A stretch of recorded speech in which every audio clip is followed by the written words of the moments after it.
Are you? I'm Hello? fine, Stefan. How are I thought you? you were going to. There was a pause there. Oh, Very no, good. Oh, no. no. And then we have another special guest, Dave Moore. What what shall I say? More advisory, international finance, strategic PR, corporate communications, and brand extension. Entrepreneur. What? I think What? you covered everything there, actually. Trauma, extraordinaire, raconteur, international man of mystery, and Absolutely. round good chap. You know, Overall, good chap. Absolutely. yeah. One So doesn't. they're my two guests today. We have a new sponsor today. It's Cards in Qatar. Greeting cards for all occasion, birthday cards, anniversary cards, thank you cards, congratulation cards, and plenty more. All occasions covered. Find them on both Instagram and Facebook under the name Cards in Qatar. And they're only 10 reals. Bargain. Yeah. So if you're new to this show, we want this show to be a positive and uplifting podcast where you can walk away feeling revitalized and ready to face another day. We are going to bring you experts, as you can see, David's on board, in their field of business to let us know how they are dealing with this current situation and what measures they have taken to get through this storm. We also want to hear from entertainers, singers, musicians who would like to perform on the show. So if you want to get in contact with us, email me at network@gingercamel.com or message us where Mr. Bosco is already writing away. Hello, Mr. Bosco. Hi, Bosco. Do you know Mr. Bosco, Dave? Not personally, no. Okay, you need to touch base with him. Anyway, and then a final shout out to www.armyofmars.com. Please go to their website and volunteer your services and help your local community or the international community in making masks. So, Mr. Dave, it's Yes, great sir. to have you on. Thank you for being our #1 fan for our daily. We have to support each other. Absolutely. Yeah. So, how are you managing? Because you're as you say, you're the man about town. Not anymore. No, Not exactly. anymore. In case the police are listening, no, I'm not. You know. So how are you coping? Well, like everybody else, you know, stay home and try to get inspired, which is the difficult bit. You know, there's only actually, luckily, Westworld has restarted. You know, season 3. So I find I'm a science fiction fan, so I like that. You know. But as you probably also know, Stefan, and Dr. Hannah doesn't know this actually, she doesn't know much about me. I am between, you know, jobs at the moment, although I have my own little thing going on. So I do have a lot of time on my hands, and it's not that different for me. You know, every day is Saturday or Friday. But it's difficult to remain inspired. But what it has taught me, actually, or I'm sure a lot of people have realised this, is that you don't know what you've got until it's gone, you know. And we've heard that loads of times before. Normally when you're having an argument with your partner or something like that, or, you know, you love life as just someone just burst your bubble. But in this situation, you know, really, we took all these freedoms for granted, even the office environment. And now I think we're on the verge of some kind of fundamental change in how we work, you know. Pity the poor landlords whose office blocks are 60% empty, you know, Yeah. before this started, because they are going to get worse, I think, now, as employers have gained trust in people. Before, I don't think they trusted people to work from home. I think they just thought that you were skiving or, you know, whatever you were doing, you weren't working. Now they've had to place that trust in people. And I think really we will see a big change in how work is performed in the future. Very true. And back to the question, how is it? No, but I like that. I like, you know, that you've raised 2 points. One is that you were in between jobs. And I want to ask you how you've kept yourself motivated. Because yes, you're in that situation where you have a regular routine. You have a regular routine of going to work, coming home, etc. And then you're not, while everyone else is doing that. and now everyone has joined you at home. Literally, not literally, but they're in the. So you're more trained to coping with this situation. I could say that actually, yeah. This situation, if you want to wind the clock back to when this situation happened to me, it was the first time I'd ever been made redundant in my life. You know. Oh, really? Yeah. And I got to say to people who might be experiencing something similar that at first, in the first few weeks, for me anyway, and I'm quite a positive person, as you know, so I didn't really think it would affect me. It did after about 2 to 3 weeks. Really, you have time to sit there and contemplate what's happened to you, why did they choose? In fact, they didn't choose just me, they chose many people were en masse. Our department was closed down. So, but it does affect one mentally. And I happened to mention this to a friend of mine who it happened to him shortly thereafter. And he said to me, I'm glad you told me. He said, because you told me that, I started to recognize the symptoms of what you've talked about. He said, and I realized it was happening to me and I could dig my way out of that, simply because I recognized it and it was coming. So first of all, anyone that's in that situation, don't give up hope. It's difficult to stay positive. To stay at home and be inspired is not easy when all about you are going about their daily tasks. Absolutely. Because you need a sense of purpose. You need a reason to wake up, to get out of bed in the morning. You need to feel valued by society, and all that takes a bit of a hit actually when suddenly you're. Well, what did I do? Why did people see me like that? Now that brings me to this other thing I was going to say. Why do people see you as how they see you? So why do people see me as a bit of a comedian? They do, And I always say, take the job seriously, but don't take yourself seriously. You 8 hours a day, 5 hours, 5 days a week. You spend more time. You see more of your work colleagues than you do of your spouse, girlfriend, boyfriend, dog, whatever. I believe that you need to have a little bit of fun at work, but get the job done, But why do people see me like that? So it gives you time to reflect on yourself. Why do people see you how they see you? Now I see you, Stefan, as a very sort of light-hearted but slightly serious sort of guy. I see Dr. Hannah, she's above me on my screen. Yeah, she's above you. I'm the lady on top today. Sorry about that. Yeah. Sorry about that. So we could have fun with this system, can't we? Yeah.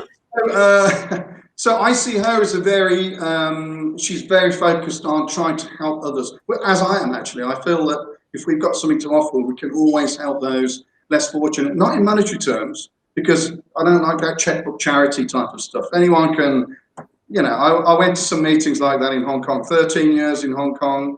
I was invited to join the round tables and all that, and all it was people pulling out checkbooks, write out a check, sending off, that'll do to some school in Indonesia. Yeah, they do need the money, but I think it's much better if you can do something, even if it's only donating some old clothes. By the way, now's the time to sort out your old wardrobe. You never got time. Mind you, I think you're wearing your stuff, aren't you, Stefan? Yeah. Well, I knew that would come back into fashion, actually. What's that? Yeah. I knew it would come back eventually. It will, absolutely. Polo shirts. Not to throw that away, back in 1998. I remember that. Fashion, it always comes around. Well, there's only so many things you can do with a collar and a waistband and the width of the trouser leg. And it's okay for you ladies. We're stuck with ties that get, that just go like that. And what else have we got? Yeah. That's it. But you ladies, you can do all sorts of things. So anyway, look, going back to what you were saying, now everyone is in the same boat as me. It sort of gives me some comfort in a way, because I feel now like that, we're all part of the same group again, Yeah. But on the other hand, I know that things will resume for those people. So I have to try and see the positive. Now is the time to market ourselves, because when things do get back to normal, people will need people to reboot, restart, reset, Yeah, I think you're in the ideal situation. I think you're in the ideal situation because people will need people like you, because a lot of companies will let people go. Yeah. And you're in that ideal scenario where you can be that consultant working Well, from home. as an accountant, I've sat in meetings, back in a previous life, and I'm still, by the way, paying my subscriptions. I'm still a fellow of my institute in London. I've sat in meetings where, when it comes to budget cuts, the first budget cut normally is, and by the way, most managing directors can't identify with anything except stationery. They seem to, how we spend a lot of money on paper and stationery, because they can physically see that and they can't grasp other things. I don't know. No. One of the first things to get cut has always been marketing and advertising budgets, because there's no tangible return from it. If we stopped it, would it affect our business? How can we measure? Now, of course, you can with clicks on sites and stuff. Yeah. How can we measure the return on our investment? So yeah, cut that advertising budget. At the very time, they need to be grabbing market share. When spending is contracting. So, absolutely, 100%. Yeah, so there's an anomaly there, Anyway, so Dr. Hannon, just going back to what David was saying, isn't it funny how people feel lost once they either lose their job because they don't have a title or a name tag for themselves, because it's just because they don't really know who they are. True, because a big chunk of our identity is associated with our title and our professional title. I mean, if you're an engineer, you're always an engineer, and if you walk out of that, you don't know where you are.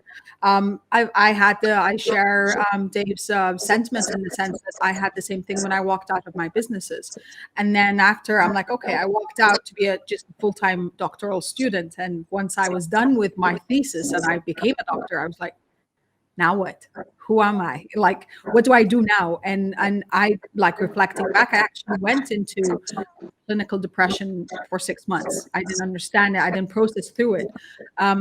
So that being said, I think, as Dave was saying, now is an opportunity. We got a collective breathing space for us to go back to the root of what's our purpose in life and what defines us. And like, I put this definition a few months ago, and I thought of who I am. And yes, for example, for women, it's you're a mother, you're a wife, for men, it's more about the profession and stuff. But I realized that I am all of that. It does not define me. These are just labels. But at the essence, I'm Hanan. And who's Hanan? It's a person who likes to reach out and support people to support themselves. That does not take away from my motherhood or being a wife or being a daughter or whoever. And I think it's just going back again. People need to go back now. Yes, there are still a lot who are employed. There are still a lot of with titles, but it's going back to the essence of what the Japanese call your ikigai, your purpose for life, what you wake up in the morning looking forward to do, and realizing what is it that you want to be known for, and what is it that, from your perspective, what defines you. The job definitely is going to be part of it, but let's try to look at the bigger picture and not just it being the only definition that comes to life. Yeah. Dave, did you get that kind of snobbery of people that have jobs that were talking down to you because you didn't have the job? Did you feel that? No, not at all. No. Actually, what I found is that nearly everybody has tried doing their absolute best to help me and try to open doors for me and introducing me to more people. Except that it seems like either they just don't see me as someone who they should take on board for any reason, or the timing is wrong. The timing's not great at the moment. But having said that, this happened to me before the lockdown. But then again, it gives you time, then again, you hear a lot of people that say it was the best thing that ever happened to me. I started my own business, or I decided to focus on something else, gambling on the stock market or something like that. By the way, I made $2,000 in 1 week. So yeah, it's a time for reflection. Absolutely no doubt. Everybody says that. But I keep going back to this thing, thinking about, think about how other people see you. What makes them form that opinion about you? If you're not happy with it, it gives you time to think, I mean, by just simply what you said, Dr. Hannah, you need a reason to wake up in the morning. And a lot of people who are successful in life visualize their goals by writing them down, or if they want a Porsche, they have a picture. But you can, a model of a car in front of them, something like that. But you can also start by looking in the mirror, talking to yourself, telling yourself, if you're feeling a bit down, telling yourself, being positive and pointing to yourself, telling yourself today, you are going to do this, or you are going to do that. I also think it's important to write down some goals, no more than 6. This is what I'm going to do today. Shuffle around the priorities, just write it down. It makes a big difference, having a small list. And hopefully it won't end up as a list of lists, like one every day with stuff that never gets done. But you do need that sense of purpose. The Chinese have similar sort of culture, it just gives you time. Yeah. And Dave, this time for reflection, did you feel it was important to find another job, or did you come to the conclusion now's the time to go it alone? Both, actually. I hedge my bets both ways, actually. I do enjoy being part of the corporate culture. And in the past, a lot of people have said, well, I'd love to work with you, whatever it was I was doing at the time. So that sort of gave me confidence in myself, that I try to treat people fairly. A lot of that just comes with experience. You learn how to handle different situations. So you end up being seen as a fair person and an okay person. But no, it didn't affect me in the fact that I thought now's the time. Yeah, I'm trying to do 2 things in parallel, actually. I have tried to reach out to people and said, look, this is my skill set. You can access that skill set if you pay me some money. Of course, got to pay bills like everybody else. But I can also contribute to the corporate world, and help that. In fact, I did for a few months. I had a role last year, and we managed to achieve a few things. Because it was one of those situations, because the people working there, perfectly competent, had always done it that way. As soon as I came in and said, why are you doing that? And they oh yeah, you just needed someone to ask the question, why are you doing it like that? When you could save, in actual fact, you could save 4 weeks on the business cycle by doing that and getting the money in earlier. All it needed was a different perspective, and for someone else to look through a different pair of eyes, but they were so busy doing the day-to-day stuff, they didn't have time for that, they just didn't have time. So a new pair of eyes, I'm sure Dr. Hannah knows this as well, a new pair of eyes, a fresh pair of eyes can always contribute. It's like when you've written something and you say to someone, can you just read that, and then you think, how did I not see that mistake that they just pointed out to you? It's jumping off the page now, but I just couldn't see it before, So, yeah, I have tried to help other people and that sort of thing, but I didn't feel pressure to do that. Now, there's an interesting factor in that equation, and that's money. As of at this moment in time, my back is not right up against that wall over there behind me. Lord Buddha's looking down on me and he's helping me out. But that time will come. And then I've said to people in the past, they've said, my back was against the wall and everything was going, I couldn't get a job and all this sort of, and then suddenly it all changed. Suddenly I had this interview and I thought, if I don't get this job, I'm going to go bust. And I pulled it off. It was luck. It all came together. And I always said, it wasn't luck at all. It was you. You had to pull that off. You had to. So your whole attitude, and that comes back to how people see you, it all changed. You just had to project yourself in a different way. And you pulled it off. You made your own luck. Yeah, I know there's a few odd elements out there that come together and so on. But to a large extent, you make your own luck, And so... but then you can have the type of person that is with their back to the wall and they are so desperate, it comes over as desperation, and people can see that as well. Yeah. Now, then you get a potential employer who might feel sorry for somebody and say, I'm going to give this guy a break, or lady, by the way, give them a break, and let's see, let's take them on board and give them a chance, I've done that myself, I've interviewed people, so I'm going to take a bit of a risk on you, but what the hell? Yeah. And fine in the end, in nearly every case.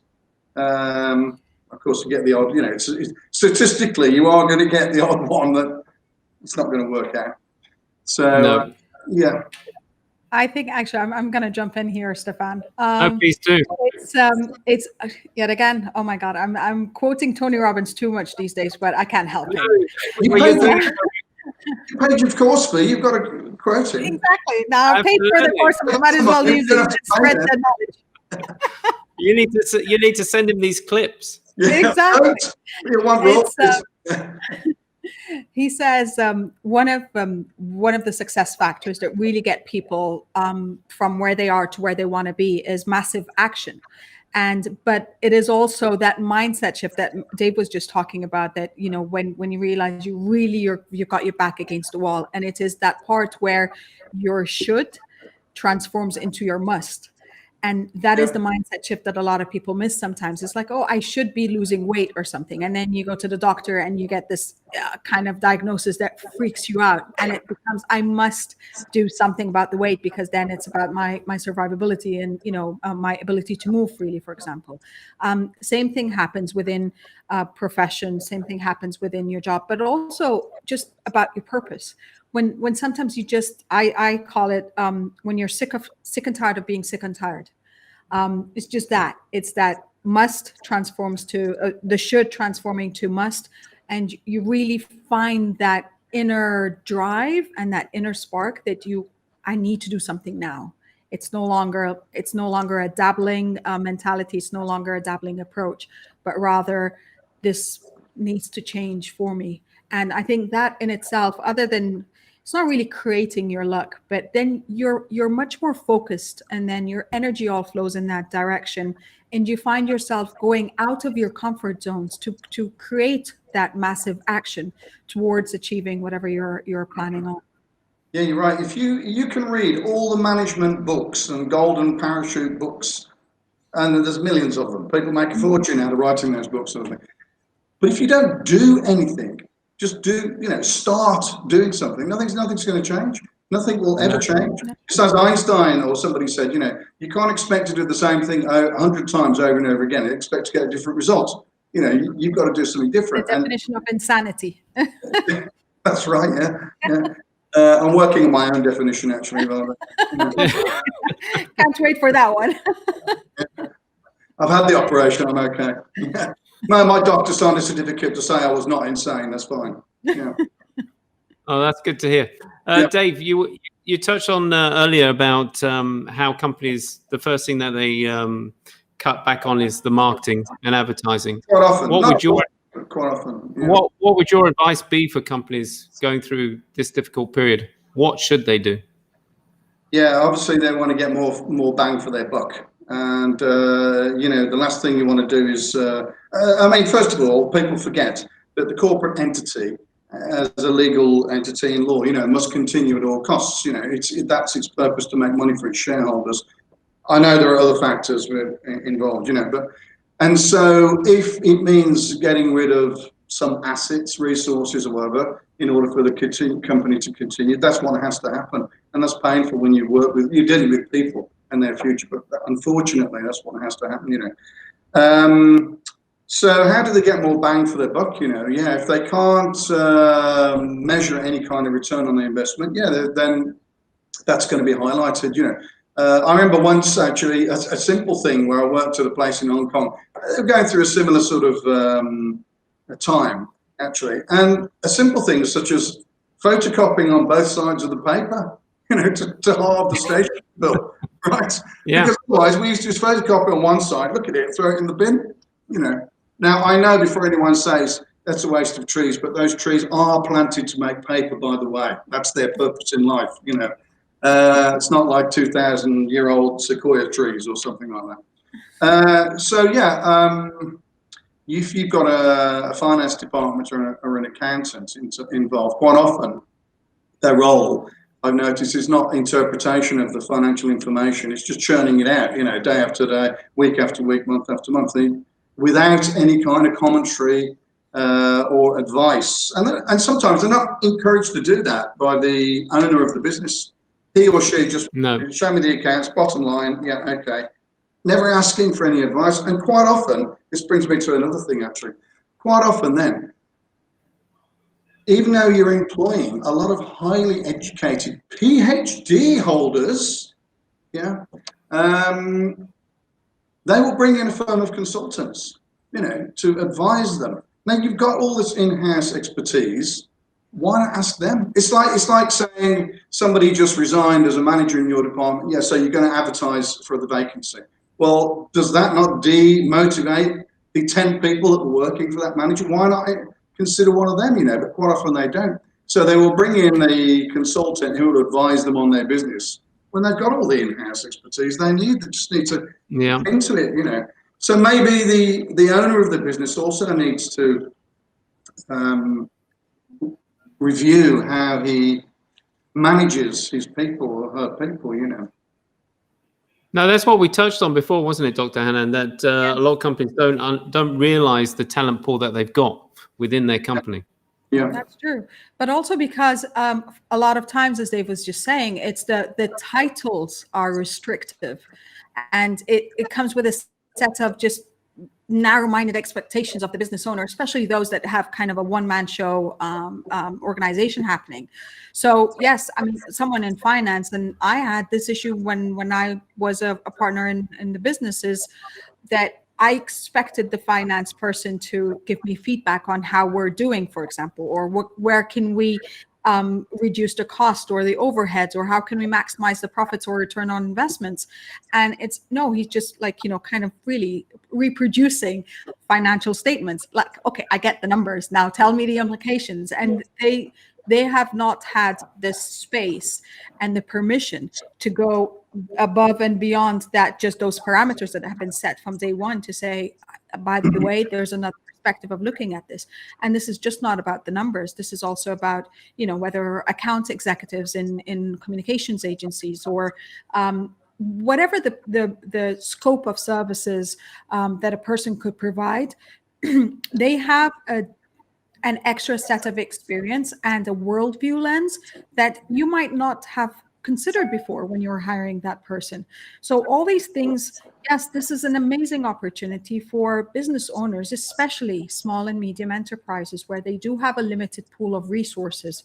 And those resources are the financial, the raw materials, the human resources, and the likes, that they have to say, how can we capitalize on everyone and everything within the organization, and invite that creativity and invite that innovative thinking into how can we all rise together, rather than just say, I suffered from this when in my last big corporate job was like, we're a whole team, and yes, everyone has a huge pool of expertise and experience, and you get the big consulting firms coming in with a team of 12 people telling you exactly what you presented in a report 2 weeks ago.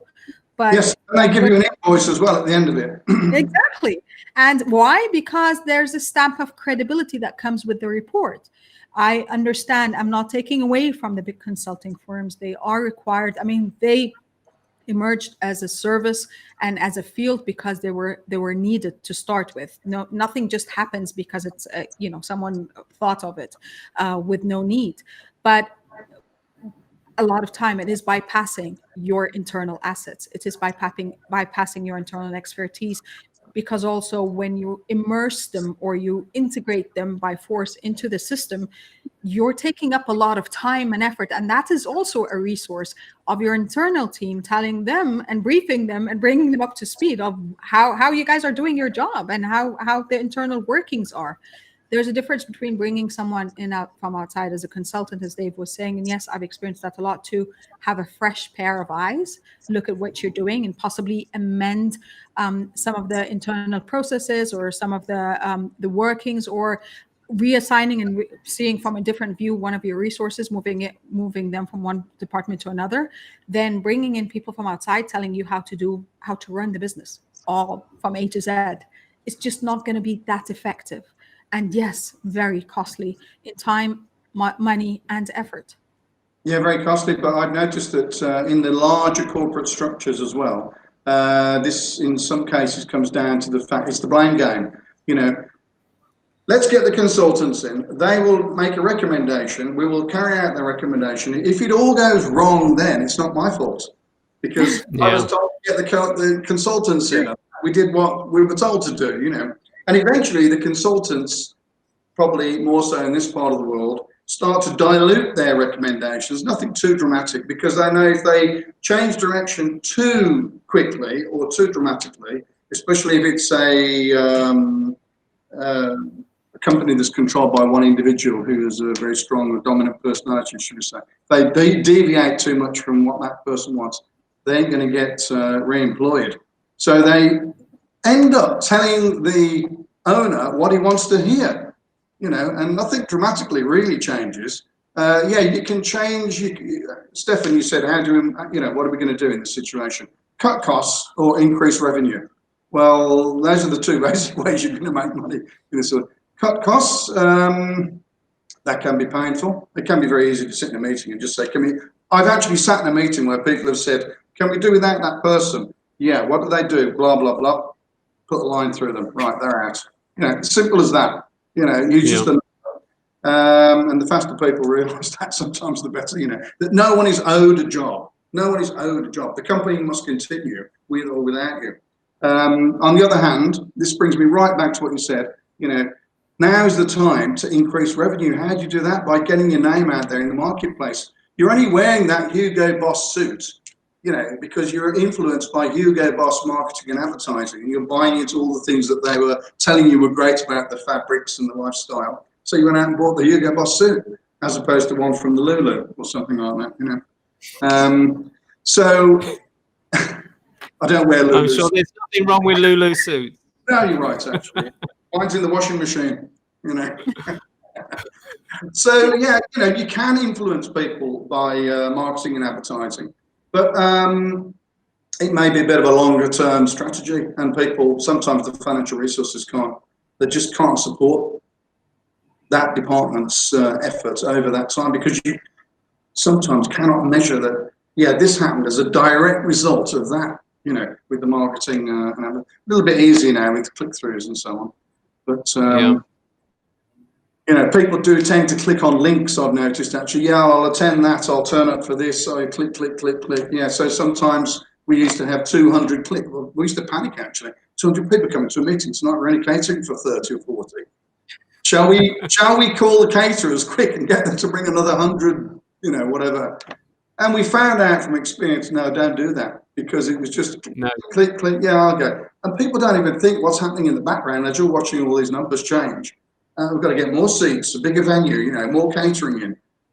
Can the security people handle it? You know, so yeah, it's very interesting. No, very true. Now, Dave, I just want to touch on your mental side. How do you motivate yourself? How do you stay smiling on a day-to-day basis? You know, do you have a routine? No. Well, yeah, actually, I get up. Well, yeah. No, I do get up quite early every day, actually. Probably no later than 8, you know. And I was used to getting up at 6 to take Henry to school and so on. But of course, now I don't have to. He's working from home. I am lucky in as much as I am one of those people who the chemical imbalance in my brain has not changed to send me down that awful road that people need a few pills and things to change it back again and get them back. You know, I'm lucky in that respect, you know. And as I said, I did point this out to a friend of mine, and he recognised something sort of, he could see it coming over the horizon, and he managed to tackle it before he got there. So yeah, I pretty much stopped watching the news, you know. Bad news sells newspapers. I just fed up of listening to anything about COVID-19, you know. On the other hand, you can get wrapped up in all the conspiracy theories, you know.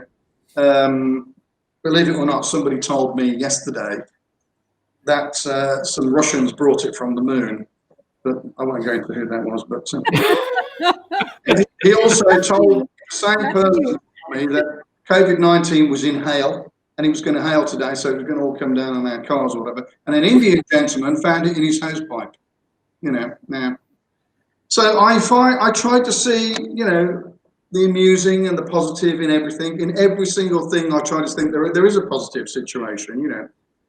If you get made redundant, why? They didn't pick me, actually. well, I hope they didn't pick me. They picked the entire, the entire department was shut down, But why was our department of 42 people seen in that way? What made somebody somewhere decide, yeah, we can do without these people, or we can use that money somewhere else? Why didn't they say, these are people that we need to keep because of the work that they're doing? Especially after you've been working there a number of years. This is when your confidence takes a knock. Actually, you suddenly feel that, what was all that for? Didn't that create any value in the mind of somebody or somewhere? Yeah.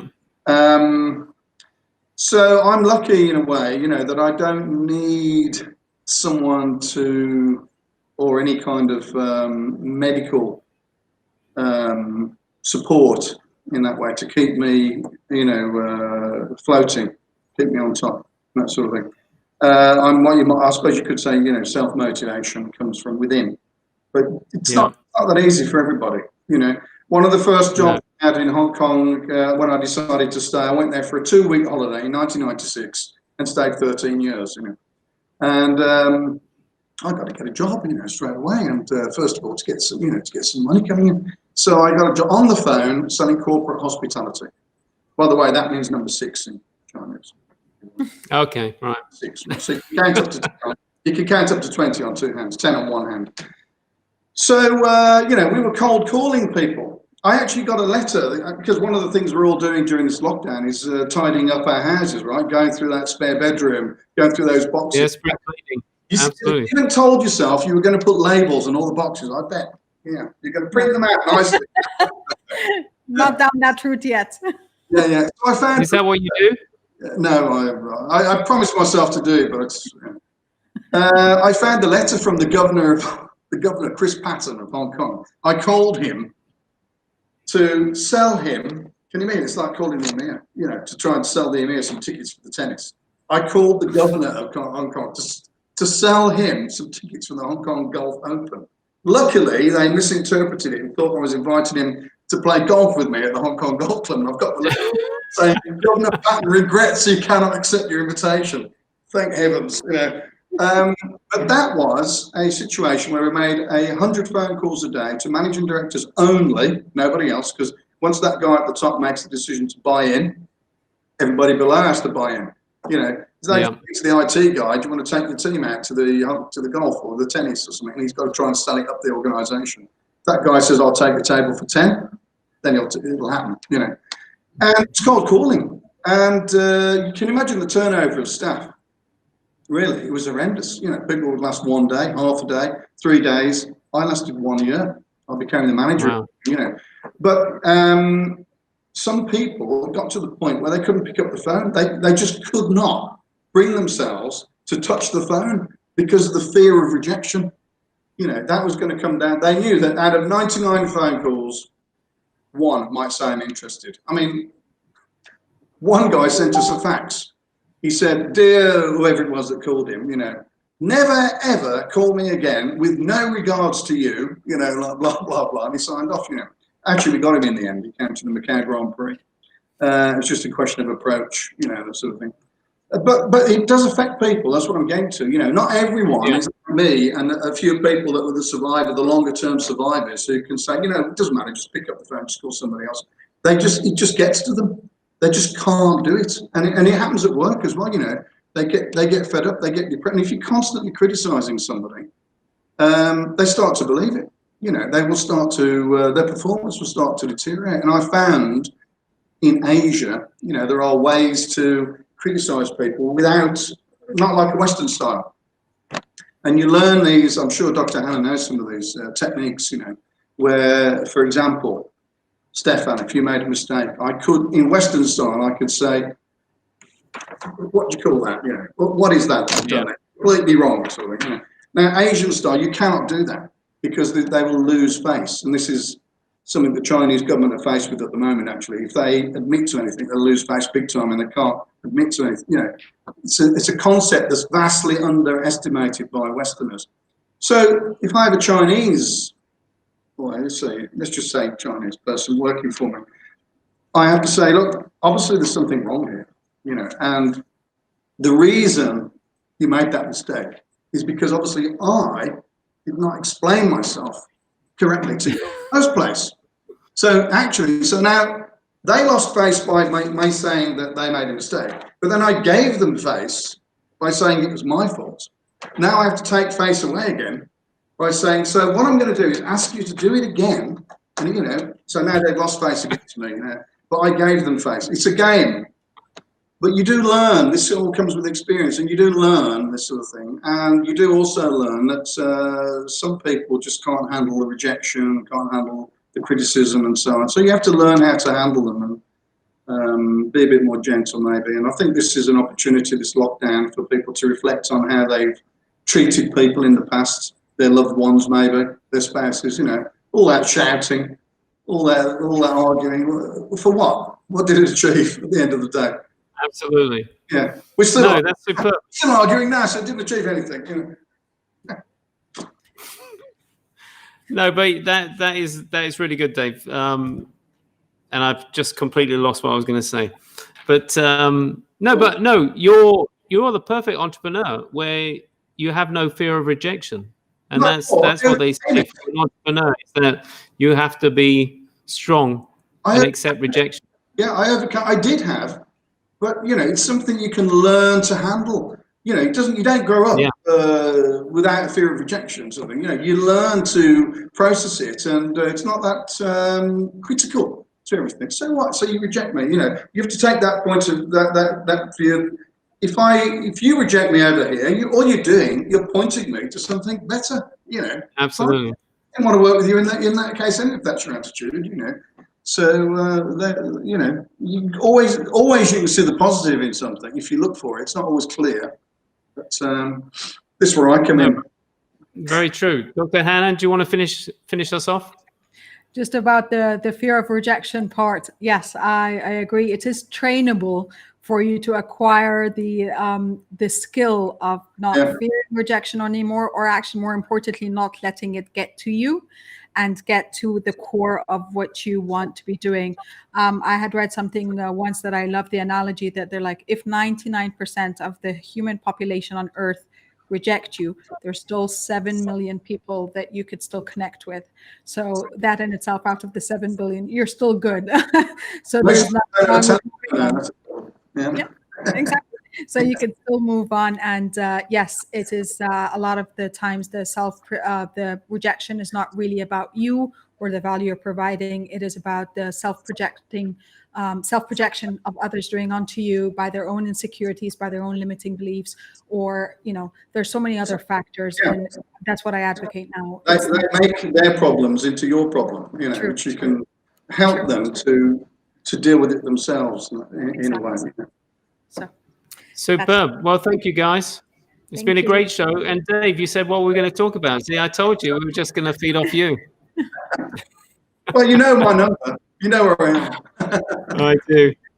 All right. Thank you. And big shout out to the people watching as well. Big shout out to Bosco, as always. Thank you for watching. And for Bunny and for David Buchanan, our famous chef. Thank you, guys. Thank you. Have a great day. Bye-bye. Bye.